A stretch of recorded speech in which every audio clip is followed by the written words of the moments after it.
Selamat pagi.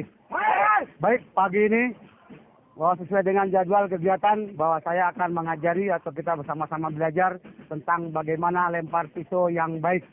Ambil sikap yang enak, ini pegangannya.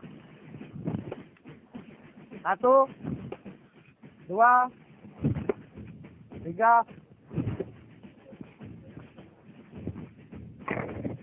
Seperti ini. Jelas? Baik.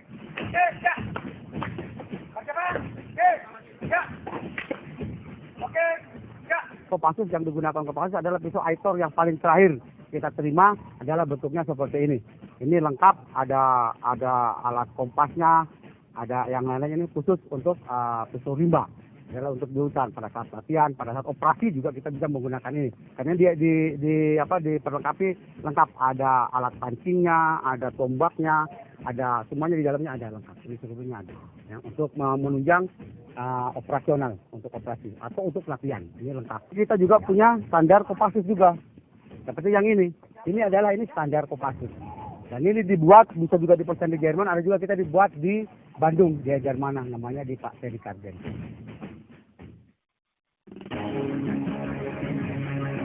Pisau yang digunakan oleh pasukan khusus di seluruh dunia bukanlah sembarang pisau. Ada kualifikasi tertentu untuk kualitas pisau berstandar internasional. Di ujung mata pisaunya yang tajam, siapa sangka sosok Teddy Karden mampu membawa nama Indonesia menembus pasar pisau dunia.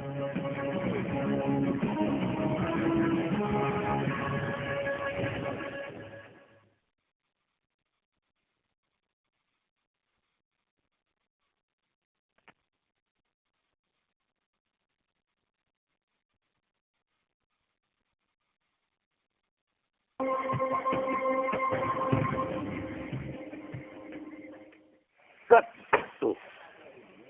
Ya, itu satu putaran. Ya. Nah, kalau kamu pakai lain. Kalau kamu pakai lempar semuanya saja. Ini berbahaya.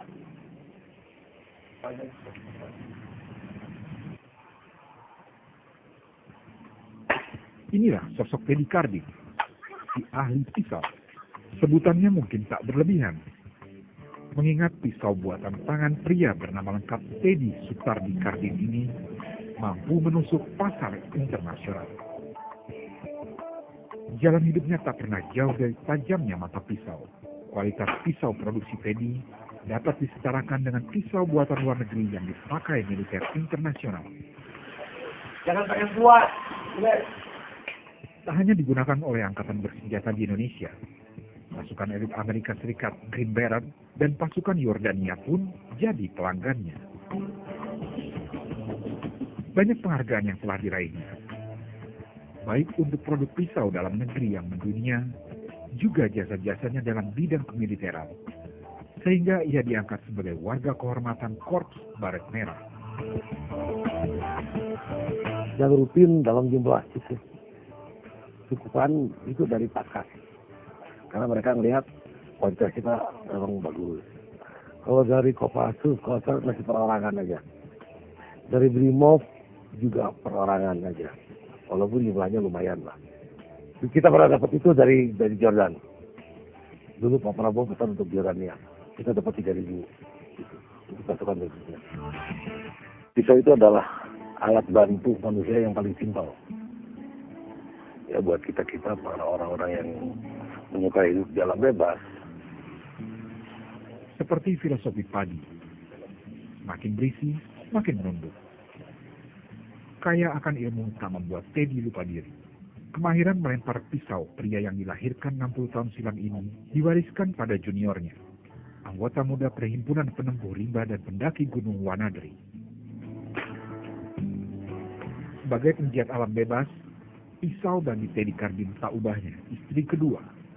Buatnya, pisau tak hanya alat bertahan hidup, namun memberinya keyakinan dan rasa aman. Filosofi saya harus seperti wanita, seperti istri lah kalau kita milih istri. Cantik, pisau ini harus cantik, indah, supaya kita bangga memilikinya.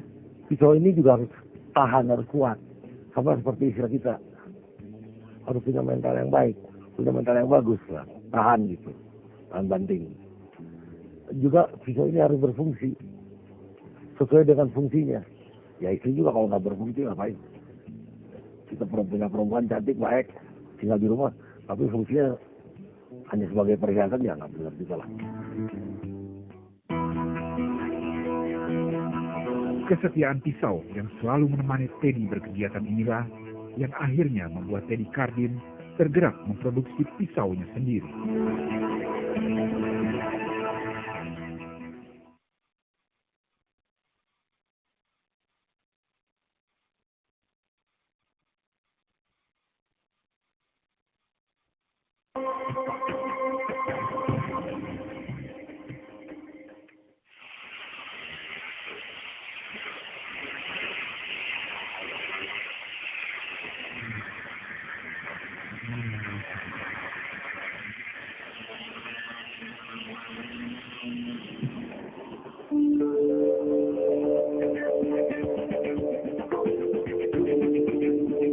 Dari tempat inilah, T. Cardin, pisau Indonesia yang telah mendunia berasal.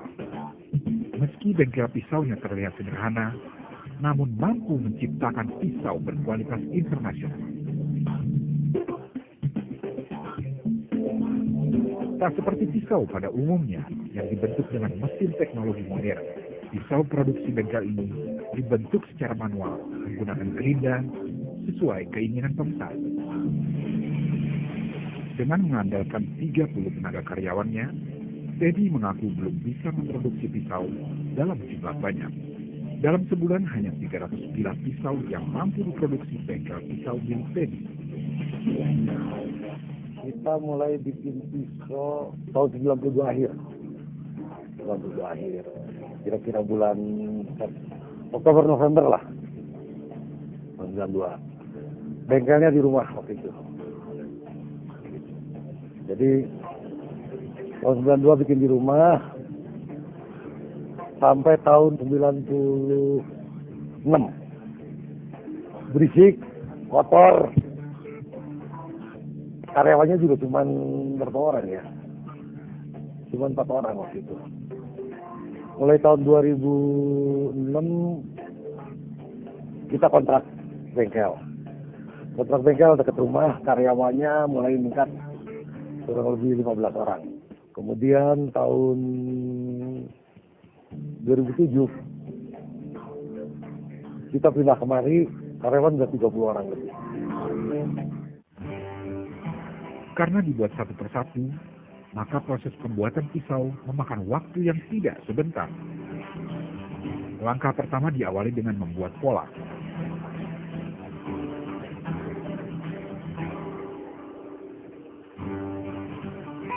Setelah pola terbentuk, selanjutnya ditempelkan ke pelak baja.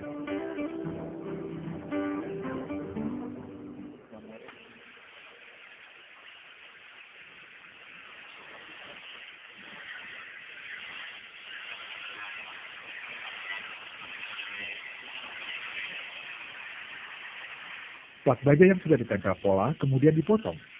Baja berkualitas internasional ini kemudian digerinda sesuai bentuk yang diinginkan.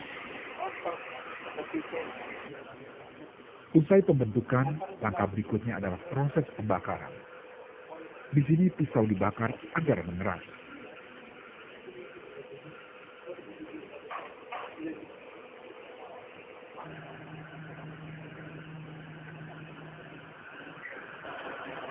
Pisau yang telah mengeras kemudian diberi gagang.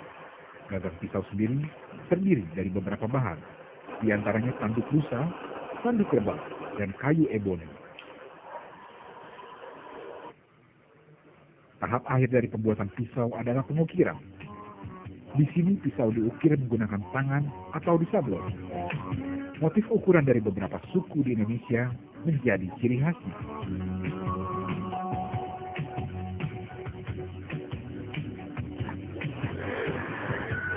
Setelah itu pisau diasah hingga tajam dan mengkilat.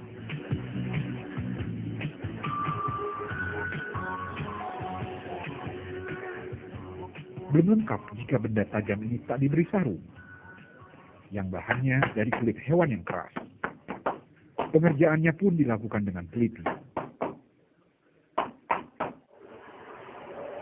Produksinya yang manual adalah kelebihan dari kualitas pisau milik Teddy. Namun tak hanya itu, penggunaan bahan baku baja yang diekspor langsung dari Austria dan Jepang juga membuat pisau Teddy tak mudah karat dimakan waktu, meski harganya relatif mahal untuk pasar dalam negeri, mulai ratusan ribu hingga 10 juta rupiah.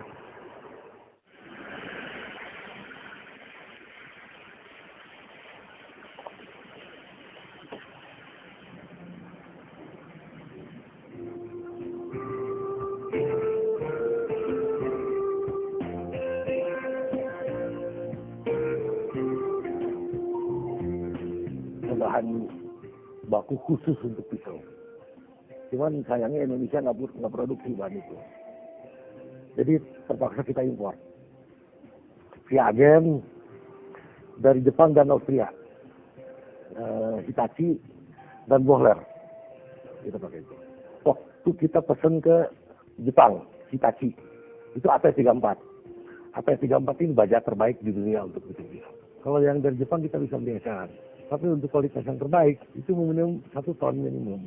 Ya, $33.000 untuk satu jenis bahan. Sementara kita pakai 4 jenis bahan. Jadi kalau para kolektor belum punya pisau dengan bahan baku AT34, ketinggalan dia.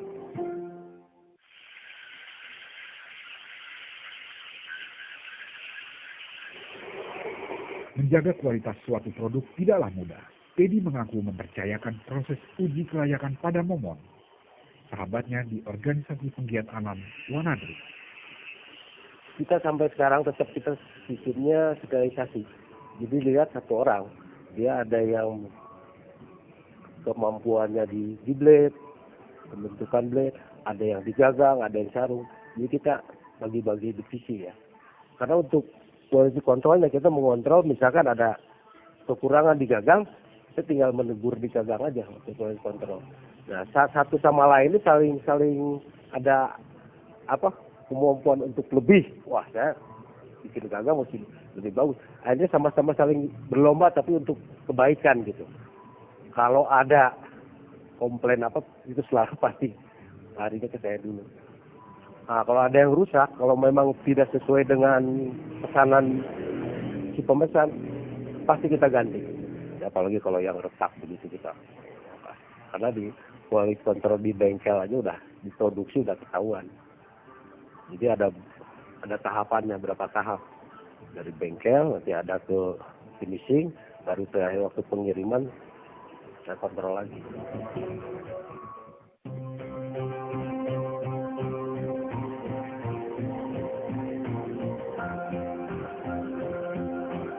Keyakinannya kita harus yakin ya, harus yakin bahwa produk yang kita bikin itu kalau bisa, ya saya punya moto kalau bisa itu harus sebagus mungkin dan sekuat mungkin.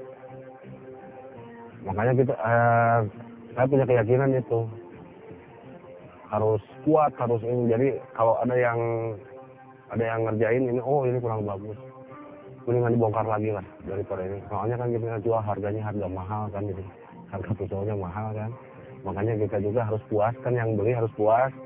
Makanya kita juga bikin sekemampuan kita, bagusnya sampai di mana.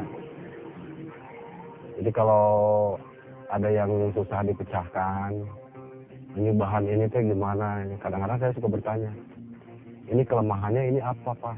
Ini kelemahannya ini apa? Saya suka konfirmasi sama beliau.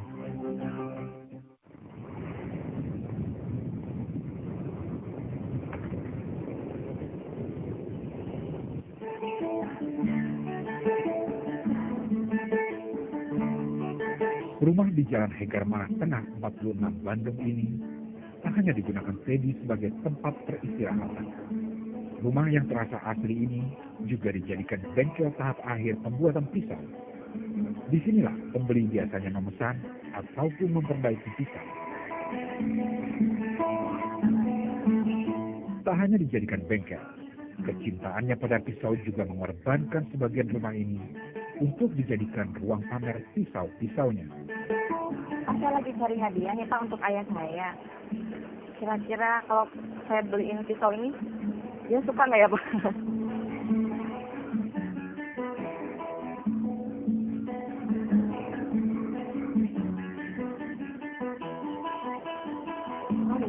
ada contoh-contoh gambarnya Pak ya? Kira-kira nih Pak, yang seperti ayah saya yang mana nih Pak?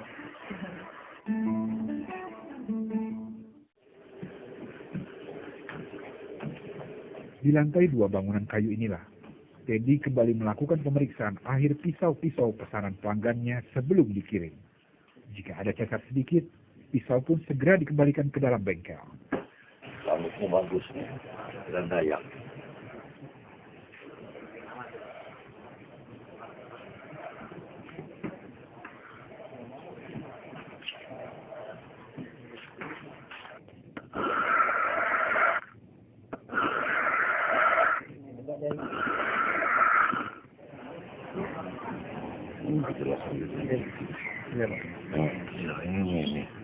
Memberdayakan masyarakat sekitar menjadi pilihan Teddy untuk menjalankan bisnis bengkel pisaunya.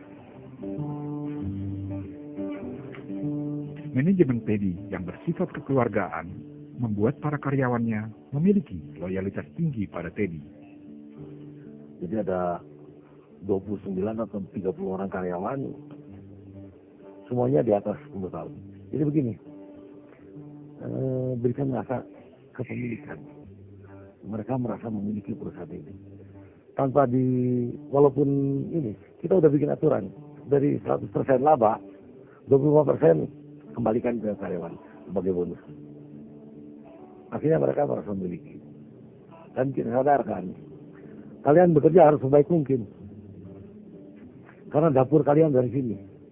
Sekali cacat, dari mulut ke mulut ini dibilang jelek. Makanya mereka harus bekerja sebaik mungkin di sini. Karena ini dapur dan harapan keluarga mereka. Termasuk saya juga.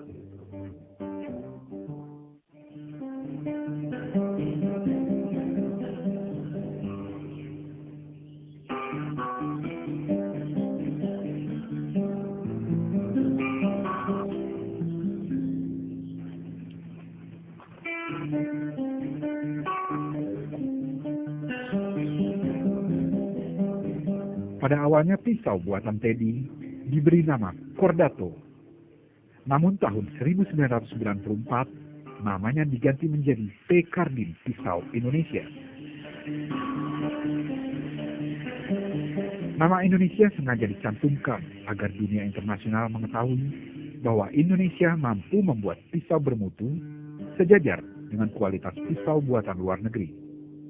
Hal ini terbukti dengan beberapa majalah asing yang datang ke kediaman Teddy untuk meliput produksi pisaunya. Kemudian dari media luar negeri, itu dari majalah pisau. Satu dari Technical Knife, sampai kita dimuat di majalah Technical Knife. Kemudian dari Blade, dari majalah Blade, itu majalah pisau juga. Mereka sangat tertarik dengan apa yang kita produksi. Karena menurut mereka pun kualitasnya sudah bagus, sudah seimbang lah dengan kualitas luar. Malah diperbandingkan dengan harga jual mereka diketawain, kayak murah amat pikiran kamu. Katanya. Saya kagum, dia bilang cukup bagus. Dia tanya, berapa Anda jual ini? Untuk pisau dengan ukuran seperti ini. Ukuran pisau sebegini, ukuran seperti ini, berapa Anda jual? Dengan bangga saya bilang, ya 2-3 juta lah. Senyum dia. Dia ngeliatin pisaunya. Kamu lihat ini. Ukirannya seimbang aja dengan kamu punya. Katanya berapa Anda jual ini? 20.000. Apa saya bilang $20.000. Kaget saya. Dengan produksi pisau yang kini mencapai 300 buah dengan omset 80 hingga 100 juta per bulan ini, Teddy bisa dibilang telah menjadi pengusaha sukses. Namun Teddy mengaku belum puas dengan hasil yang didapat. Baginya, masih banyak yang perlu dibenahi untuk mengembangkan dan memperbanyak produksi pisaunya. Sistem manajemennya harus dirubah. Metode pemasaran harus dirubah. Kemudian cara produksinya barangkali mesti dirubah. Sebagian kita tetap pakai handmade. Karena saya trademark handmade-nya jangan mau berubah. Tapi sebagian aja yang mass product. Seperti misalnya bak.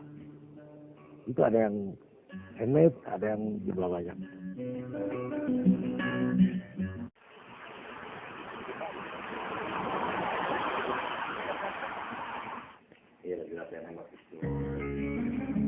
Tanpa kehadiran orang-orang tercinta, Teddy Kardin mungkin bukan siapa-siapa.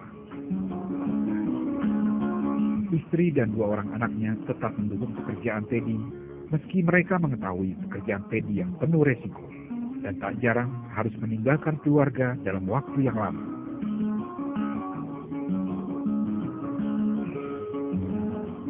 Seperti saat Teddy masih menjadi tenaga bantuan operasi militer bidang analisa medan, di mana seorang sipil harus bertugas di berbagai daerah konflik. Dunia militer memang lekat dengan kehidupan Teddy.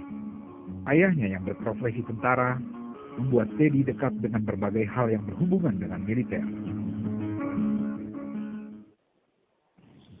Bahkan Teddy muda sempat ingin mengikuti jejak sang ayah. Namun sayang, cita-citanya kandas di tengah jalan.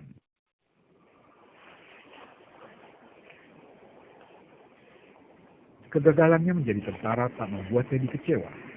Menjadi lulusan geologi Institut Teknologi Bandung membawanya ke dalam pekerjaan yang berhubungan dengan eksplorasi alam. Saat bekerja di alam bebaslah, akhirnya Teddy menemukan cintanya pada pisau.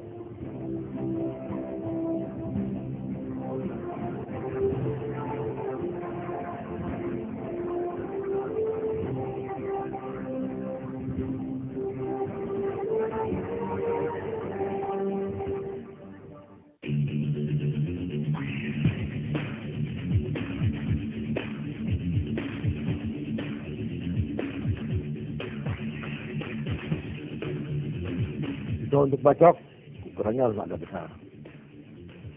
Pisau untuk pisau dapur, jangan enteng-enteng aja lah. Yang tipis-tipis, tajam. Pisau untuk hutan, untuk survive, harus ada multifungsi. Bisa dipakai bacok, bisa dipakai ngiris, bisa dipakai masak, bisa dipakai bikin pondok, kadang-kadang bisa dipakai senjata untuk mempertahankan diri. Jadi yang paling fungsional ya bisa survival. Kehebatan pisau Teddy kini tersohor hingga pelosok dunia. Penggemarnya dari orang biasa hingga pejabat militer dari luar dan dalam negeri. Seperti Munir yang kini menjabat sebagai Panglima Kodam Siliwangi ini mengaku bangga akan pisau produksi Teddy. Tak hanya karena bentuknya yang unik, juga karena kualitasnya yang mendunia. Saya di sini melihat usahanya Pak Teddy ini sebagai satu ekonomi kreatif. Karena dengan ekonomi kreatif ini merupakan bentuk ekonomi yang tahan dari goncangan ekonomi global di bidang militer ataupun kegiatan-kegiatan yang memanfaatkan fungsi pisau ini. Saya kira tidak ada salahnya kalau kita menggunakan produk dalam negeri.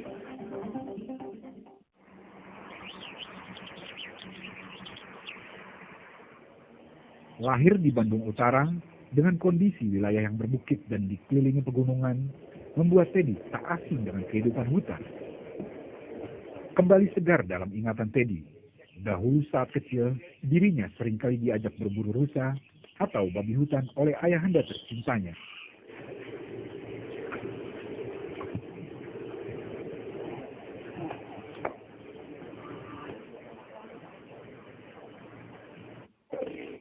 Kebiasaan berburu bersama ayahnya akhirnya membentuk hobi Teddy. Kini Teddy selalu menyisihkan akhir pekannya untuk melampiaskan hobinya.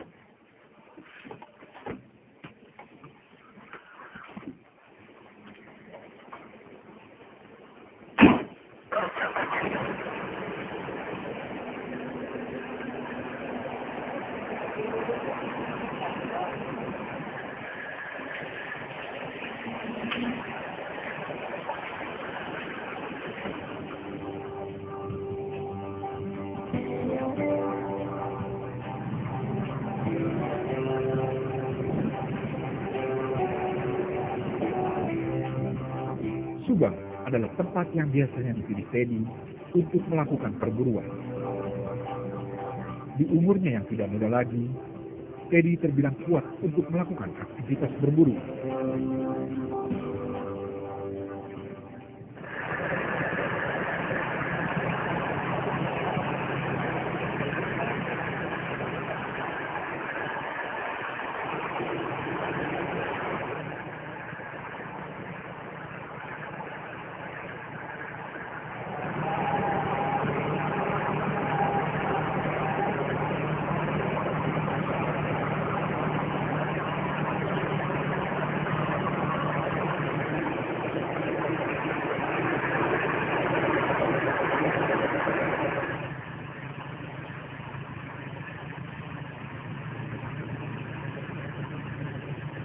Menerobos rapatnya pepohonan menjadi bagian yang tak terpisahkan pada perburuan kali ini. Di sini pisau Teddy memegang kendali.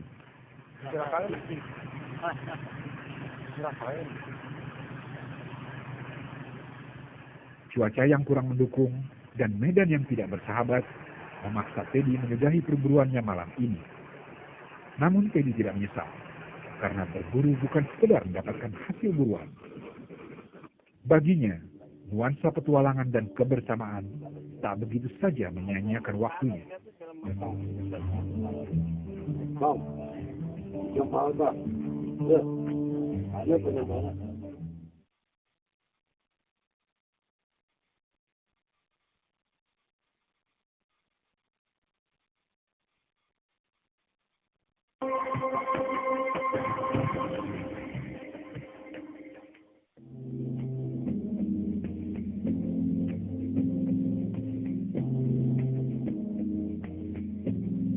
Ada nuansa lain saat memasuki kediaman yang berada di Jalan Benda nomor 8, Ciganjur, Jakarta Selatan. Ornamen hewan yang berasal dari berbagai daerah di Indonesia ataupun negara lain terlihat di tiap sudut rumah milik Yapto Suryo Sumarto.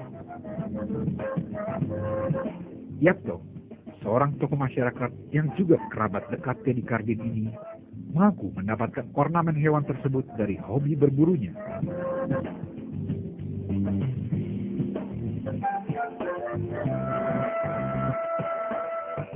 Jadi berburu itu sebetulnya adalah membuat satu keseimbangan ya, hunting for conservation. Jadi kita berburu itu keseimbangan alam. Yang diburu itu adalah binatang yang overpopulasi, sudah tidak produktif, atau dia trofi yang sangat luar biasa. Jadi berburu itu bukan cari daging, itu salah. Untuk memenuhi hasrat berburu, Yapto seringkali berkelana keliling dunia, di antaranya Afrika, Amerika, dan Australia.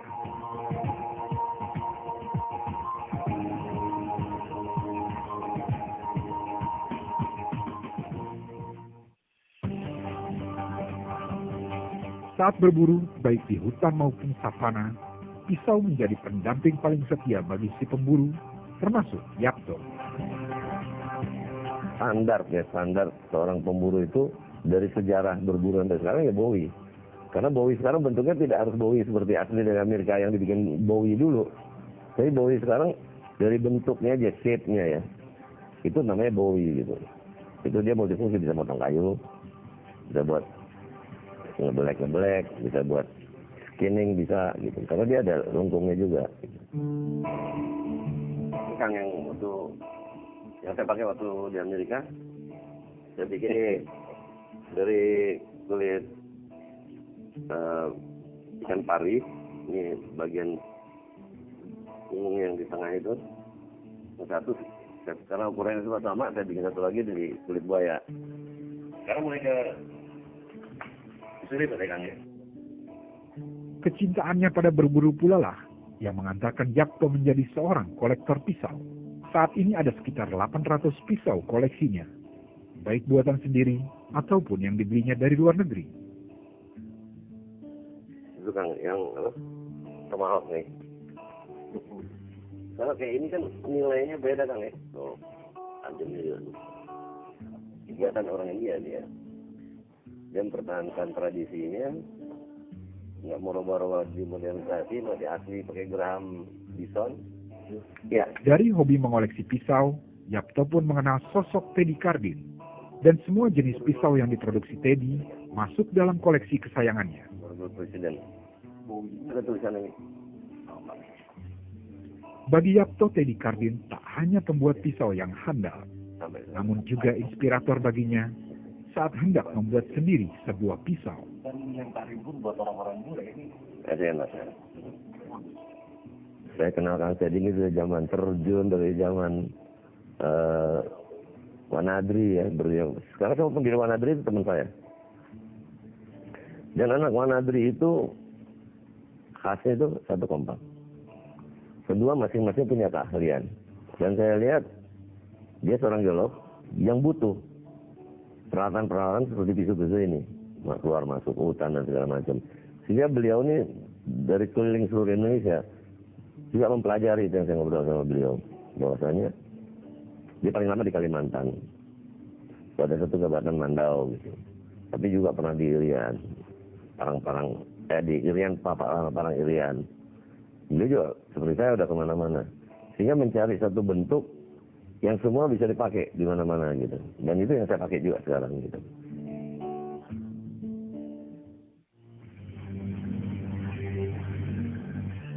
Sentuhan kesungguhan tangan anak negeri, dedikasi, presisi, dan citra artistik, terciptalah pisau yang eksklusif, indah, dan fungsional.